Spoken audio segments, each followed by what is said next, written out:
आज शहर इक़्तिदार में अहम दिन है। रावलपिंडी इस्लामाबाद में अडयाला में भी अहम एक्टिविटीज़ हैं और शहर इक़्तिदार में भी Islamabad high court, supreme court, तमाम जगहों पर। तो बात करते हैं कि आज क्या क्या कुछ है शहर इक़्तिदार में और कहां से बड़ी ख़बर आ सकती है और वो क्या आ सकती है।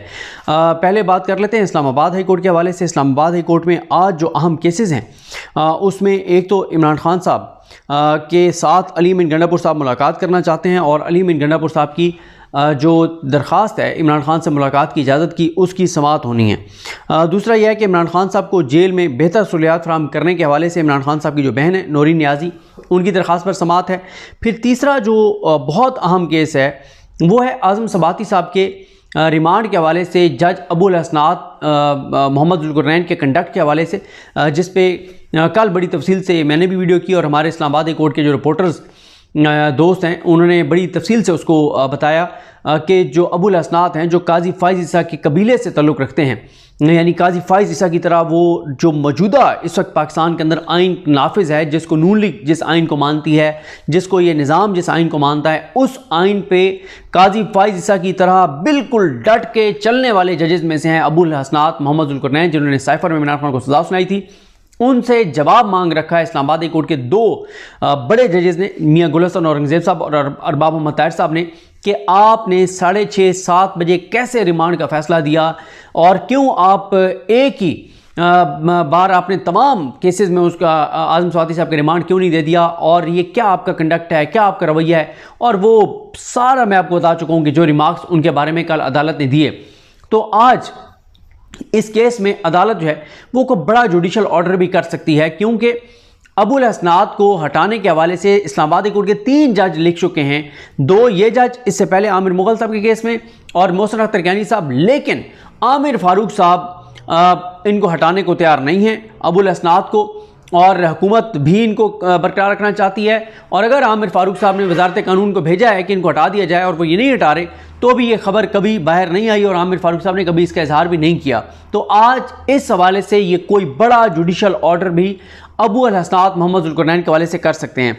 इसके अलावा ईमान मज़ारी साहबा और हादी अली चट्टा के रिमांड के खिलाफ केस की समाअत वो भी आमिर फारूक साहब और समन रिफत इम्तियाज़ साहबा करेंगे। और इसमें कल आमिर फारूक साहब ने अबुल हसनात मोहम्मद ज़ुल्क़रनैन का ऑर्डर जो है वो मुअत्तल कर दिया था। आज क्या करते हैं, ये भी बड़ा अहम मामला है। उसके बाद लापता अफराद की बाजियाबी का जो केस है ये 3 रुकनी बेंच सुनेगा मोहसिन अख्तर कैनी साहब की सरबराही में, ये 2 बजे है। ये भी बड़ा अहम केस है। तो ये तो है इस्लामाबाद हाई कोर्ट का मामला। इमरान खान को जेल सहूलियात, इमरान खान से मुलाकात और आज़म सबाती साहब का केस, ईमान मज़ारी का केस, लापता अफराद का केस। तो ये एक भारी एक आज जो है वो एक एक्टिविटी है इस्लामाबाद हाई कोर्ट में। तो देखते हैं जी वहाँ से क्या खबर सामने आती है। फिर दूसरा यह है कि अडयाला में देखें, आज इमरान खान साहब से कई हफ्तों बाद इमरान खान साहब के पार्टी लीडर्स जो हैं वो बड़ी भरपूर इमरान खान के साथ मुलाकात करेंगे और इस मुलाकात पे बहुत ज़्यादा नज़रें हैं। अच्छा, इस मुलाकात पे एक तो नज़रें इसलिए हैं कि तहरीक इंसाफ के कुछ रहनुमा जो हैं वो ये चाहते हैं कि जो सियासी एक कमेटी है तहरीक इंसाफ की, उसकी तश्कील नौ हो, उसको दोबारा जो है उसको तश्कील दी जाए और दिया जाए। और उसकी वजह यह है कि वो ये समझते हैं कि कुछ हॉक्स जो हैं जो बहुत एग्रेसिव बात करने वाले इदारों के हवाले से, इस्टेब्लिशमेंट के हवाले से, उनको जो है वो साइडलाइन करके और ऐसे लोग जो मुफाहमत की बात करते हैं उनको जो है वो इस कमेटी के अंदर जो है वो रखा जाए और थोड़ा सा चीज़ों को थोड़ा सा कूल डाउन करने की कोशिश की जाए। तो ये एक कुछ रहनुमाओं का ख्याल है और आज इमरान खान साहब के सामने ये चीज़ रखी जा सकती है। तो 2-3 रहनुमा तहरीक इंसाफ के जो हैं उनको सियासी कमेटी से अलग किया जा सकता है, ये भी एक चीज़ है। अच्छा, ये तो एक मामला है ना तहरीक इंसाफ का इंटरनल जो भी होता है, लेकिन बड़ी खबर ये भी आ सकती है कि इमरान खान साहब की आगे पॉलिसी और हिकमत अमली क्या है। क्या वो दोबारा किसी एजिटेशन की तरफ जा रहे हैं, या वो ये समझते हैं कि क्योंकि काजी फ़ाइज़ ईसा दफ़ा हो गया है और इस वक्त हमारे जो हुकूमत और इस निज़ाम के ऊपर बाहर से दबाव भी बहुत पड़ गया है, चाहे वो यूके हो, यूएस हो, और यूके पार्लियामेंटेरियंस हों, यूएस से आप देख रहे हैं कि किस तरह की चीज़ें आ रही हैं, तो ऑलरेडी उन पर दबाव बढ़ गया है और काजी फ़ाइज़ साहब नहीं रहा, याहिया अफरीदी साहब आ गए हैं। तो थोड़ा सा अदालतों के ज़रिए कोई बड़ा रिलीफ हासिल करने की कोशिश की जाए, कोई बड़ा फैसला हासिल करने की कोशिश की जाए अदालतों के ज़रिए। और ये फैसला अब आज इस हवाले से कोई बड़ी खबर आ सकती है, क्योंकि ये दोनों चीज़ें हैं तहरीक इंसाफ के पास।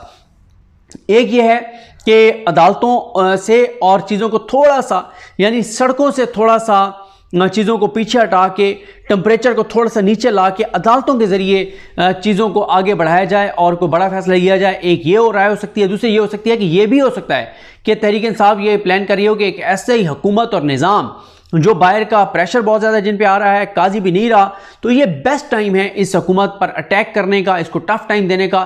तो ये भी एक चीज़ हो सकती है और कोई बड़ा एहतजाज का ऐलान भी इमरान खान साहब की जानिब से हो सकता है। तो इसलिए ये अडियाला वाली मुलाकात बहुत ज़्यादा अहम है। और आप देखें कि हुकूमत की कांपें टांग रही है, हुकूमत परेशान है। वज़ीर दिफा कह रहा है कि कोई डील शील का चक्कर है। अच्छा, वो इसलिए कह रहे हैं, जो मेरी असेसमेंट है कि क्योंकि ख्वाजा आसिफ वगैरह को पता है कि अब जो कुछ हम कर सकते थे करके देख लिया है, अब काजी रहा नहीं है, वो घटिया मकरू नीच खलीस किरदार रहा नहीं है, गुंडा बदमाश रहा नहीं है। अब अदलिया से वो चीज़ें नहीं होंगी जो पहले हो रही थी। हाई कोर्ट इंडिपेंडेंटली बिहेव करेंगी, अबुल हसनात मोहम्मद जुल्करनैन जैसे जजेस के गिर्द घेरा तंग होगा, तो वो चीज़ें तो हो नहीं सकती। और इमरान खान के हक में इंसाफ पे मबनी फैसले तो आने ही आने हैं। तो पहले ये नैरेटिव चला दो कि कोई डील शील हो रही है, ये एक इनका एक हो सकता है। लेकिन जिस तरह से मैंने आपको अर्ज़ किया कि आज इमरान खान साहब वाली मुलाकात बहुत ज़्यादा अहम है। फिर तीसरी जो चीज़ है वो सुप्रीम कोर्ट में बहुत अहम है। देखिए, सुप्रीम कोर्ट में कल जो खबर आई ना, वो बहुत ज़बरदस्त खबर थी कि कल याहिया अफरीदी साहब ने जस्टिस सैयद मंसूर अली शाह साहब को ADR कमेटी का जो है वो उन्होंने उनका चेयरमैन मुकर्रर किया। और इसमें मैं आपको बताऊं इसमें कि इस कमेटी में कौन कौन है, बड़े ज़बरदस्त इसमें नाम हैं। और ये एक इस तरह का एक सिस्टम बनाना चाह रही है सुप्रीम कोर्ट के और हाई कोर्ट को साथ मिला के कि लोगों के अदालतों से बाहर ही कोई ऐसे फोरम्स बन जाएं कि जो वहाँ पे उनके दरमियान एक मफाहमत करवा के और सालसी करके और केसेस को आउट ऑफ कोर्ट सेटलमेंट करवा दी जाए। और उससे यह है कि अदालतों पर केसेस का बोझ कम हो जाएगा। और ये बहुत ज़बरदस्त एक प्रोग्राम है ADR का। अच्छा, अब इसमें जो कमेटी बनाई है याहिया अफरीदी साहब ने, इसमें मंसूर अली शाह साहब इसके चेयरमैन हैं, उनके साथ आयशा मलिक साहिबा हैं और उनके साथ जस्टिस शाहिद वहीद हैं, तीसरे जज। ये बहुत इंपॉर्टेंट है कि देखें ना कि ये लॉ एंड जस्टिस कमीशन की जो सेक्रेटरी हैं रिफत इनाम भट्ट साहिबा, या रिफत नाम सॉरी ये तो मेल भी हो सकते हैं, रिफत फीमेल भी नाम होता है, मेल भी होता है, बहरहाल जो भी हैं। अच्छा, और इन्होंने जो नोटिफिकेशन किया चीफ जस्टिस के हुक्म पर, ये इसलिए इंपॉर्टेंट है कि काजी फाइज ईसा साहब ने इनको मंसूर अली शाह साहब को हटा दिया था इस कमेटी से। अब दोबारा ना सिर्फ मंसूर अली शाह साहब आ गए हैं, बल्कि इनके साथ आयशा मलिक साहिबा और शाहिद वहीद साहब हैं। और ये भी ध्यान में रखिए कि आयशा मलिक साहिबा और शाहिद वहीद साहब को काजी फाइज ईसा ने अपने दौर में, अपने 13 माह में कोई 26 अहम तरीन केसेस सुने हैं, उनमें से किसी एक में भी इनको जो है वो नहीं बिठाया गया, सिवाय उन दो के, जो एक प्रैक्टिस एंड प्रोसीजर वाला फुल कोर्ट और एक फुल कोर्ट मखसूस नशिस्तों वाला, वो तो फुल कोर्ट थे। फुल कोर्ट के अलावा इनको अहम केसेस में काजी फाइज ने नहीं बिठाया था। अब इसमें और कौन कौन है, ये जो हैं ज़ाहिर है ये जिनको इंफॉर्मेशन के लिए कॉपी भेजी गई है, तो इसका मतलब यह है कि इस कमेटी में ये लोग भी हैं और इनका इनपुट भी है। वो कौन कौन है उसमें जनाब, इन तीन के अलावा जस्टिस हाशिम खान काकड़ चीफ जस्टिस जो हैं जो पेशावर हाई कोर्ट के, वो बलूचिस्तान हाई कोर्ट के, इसी तरह से मियां गुल हसन औरंगज़ेब साहब को भेजा गया इसकी कॉपी, और जस्टिस जवाद हसन साहब जो लाहौर हाई कोर्ट के जज हैं उनको, जस्टिस यूसुफ अली साहब जो सिंध हाई कोर्ट के हैं उनको, और जस्टिस सैयद मोहम्मद अतीक शाह साहब ये पेशावर हाई कोर्ट के जज हैं, उनको ये नोटिफिकेशन भेजा गया है। सदफ खोखर साहिबा डिस्ट्रिक्ट एंड सेशन जज और member inspection team high court of Sindh, ये इनको भेजा गया है। उज़मा Farnaz additional district and session जज Narowal, Shabana Mehsud additional district and sessions जज Abbottabad, Shamsuddin Sarpara additional district and sessions जज कोयटा, सनम बुखारी सिविल जज इस्लामाबाद और attorney general Pakistan, secretary ministry of law, advocate general Islamabad और बाकी सूबों के एडवोकेट जनरल्स को, और साथ ही मखदूम अली खान साहब senior advocate supreme court of Pakistan, Faisal Hussain Naqvi साहब सीनियर जो एडवोकेट हैं ये भी सुप्रीम कोर्ट ऑफ पाकिस्तान के, और मियां समीउद्दीन एडवोकेट ये भी सुप्रीम कोर्ट के वकील हैं और इनको ये नोटिफिकेशन जो है इसकी कॉपी जो है वो भेजी गई है। ये जनाब सूरत हाल है। तो अब देखते हैं जनाब कि ये कमेटी किस तरह से काम को आगे बढ़ाती है, ये बहुत इम्पॉर्टेंट है।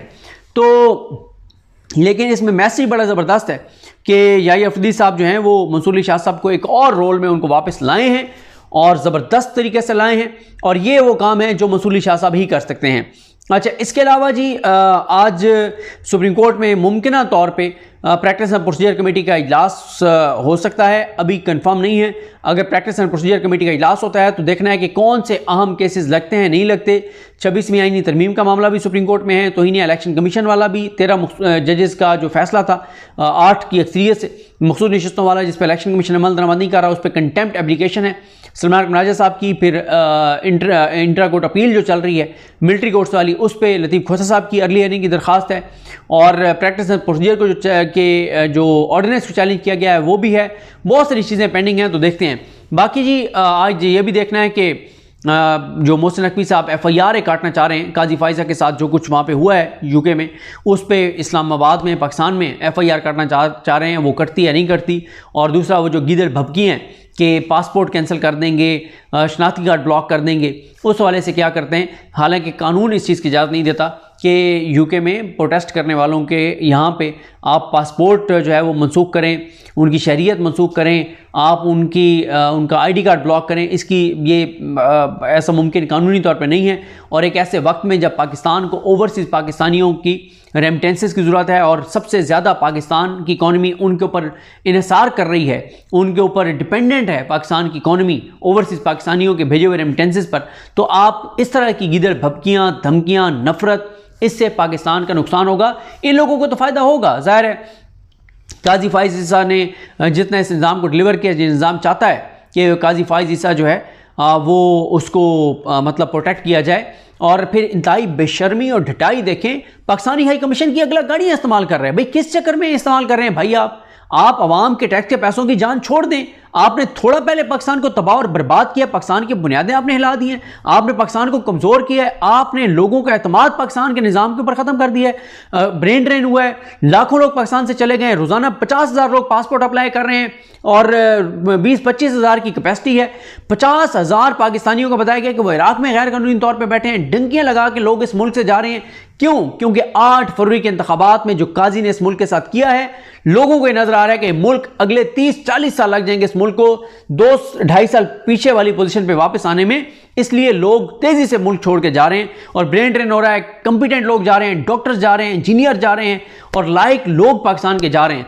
तो ये इस वक्त जनाब है सूरत हाल। तो देखते हैं जी आज बड़ी खबर कहाँ से आती है, इस्लामाबाद कोर्ट से, सुप्रीम कोर्ट से। और ये भी हो सकता है कि सुप्रीम कोर्ट में आज प्रैक्टिस एंड प्रोसीजर कमेटी का इजलास शायद ना हो और इंतज़ार किया जाए कि मंसूर अली शाह साहब आ जाएँ तो फिर इजलास किया जाए। वैसे वो वीडियो लिंक पे भी शरीक हो सकते हैं। और ये भी हो सकता है कि इजलास तो हो लेकिन कोई बड़ा और कोई अहम केस जो है वो ना लगाया जाए। लेकिन सुप्रीम कोर्ट को देखना होगा, अगर सुप्रीम कोर्ट इसी तरह से मतलब अभी गो के याहिया अफरीदी साहब ने बहुत बड़े बड़े इक़दाम किए हैं, लेकिन मैं इसलिए कह रहा हूँ कि कुछ ऐसा करना पड़ेगा हुकूमत के हवाले से। क्योंकि आप देखें ना कि हुकूमत कह रही है कि कल वो जजेस की तादाद 17 से 23 कर देंगे, कल कौमी असम्बली से बिल जो है वो पास हो जाएगा और वो 6 जज और लाना चाह रहे हैं याहिया अफरीदी साहब को कमज़ोर करने के लिए। इसके अलावा जुडिशल कमीशन के लिए हुकूमत में एक तनाज़ा खड़ा हो गया है। पीपल्स पार्टी चाहती है कि बिलावल भुट्टो जरदारी और फारूक नाइक साहब जो हैं इन दो जुडिशल कमीशन के मेंबर हों। लेकिन नून लीग ने जो खबर चलवा दी है वो ये चलवाई है कि बिलावल भुट्टो होंगे कौमी असम्बली से और सेनेट से होंगे और इरफान सदीकी साहब। ये पीपल्स पार्टी का ये कहना है कि क्योंकि अटॉर्नी जनरल पाकिस्तान और वज़ीर कानून ये 2 वोट ऑलरेडी नून लीग के मौजूद हैं, तो 2 वोट अब हमारे होने चाहिए। 2 वोट तो वैसे अपोजिशन के हैं, PTI के हैं, जिसमें से एक उमर अयूब साहब हैं और एक शिबली फराज साहब हैं। तो ये एक है सिनेरियो, ये है सूरत हाल। देखते हैं जी कुछ देर बाद खबरें आना शुरू हो जाएंगी इस्लामाबाद कोर्ट से और सुप्रीम कोर्ट की। अगर प्रैक्टिस एंड प्रोसीजर वाली कमेटी हुई वो तो खैर लेट होगी, तो जो भी इस हवाले से अपडेट्स होंगी आपको आगाह करेंगे। मुझे अपने दुआ में याद रखें। अलखनी मोहम्मद साहब का हामी नासरो। अल्लाह हाफिज़।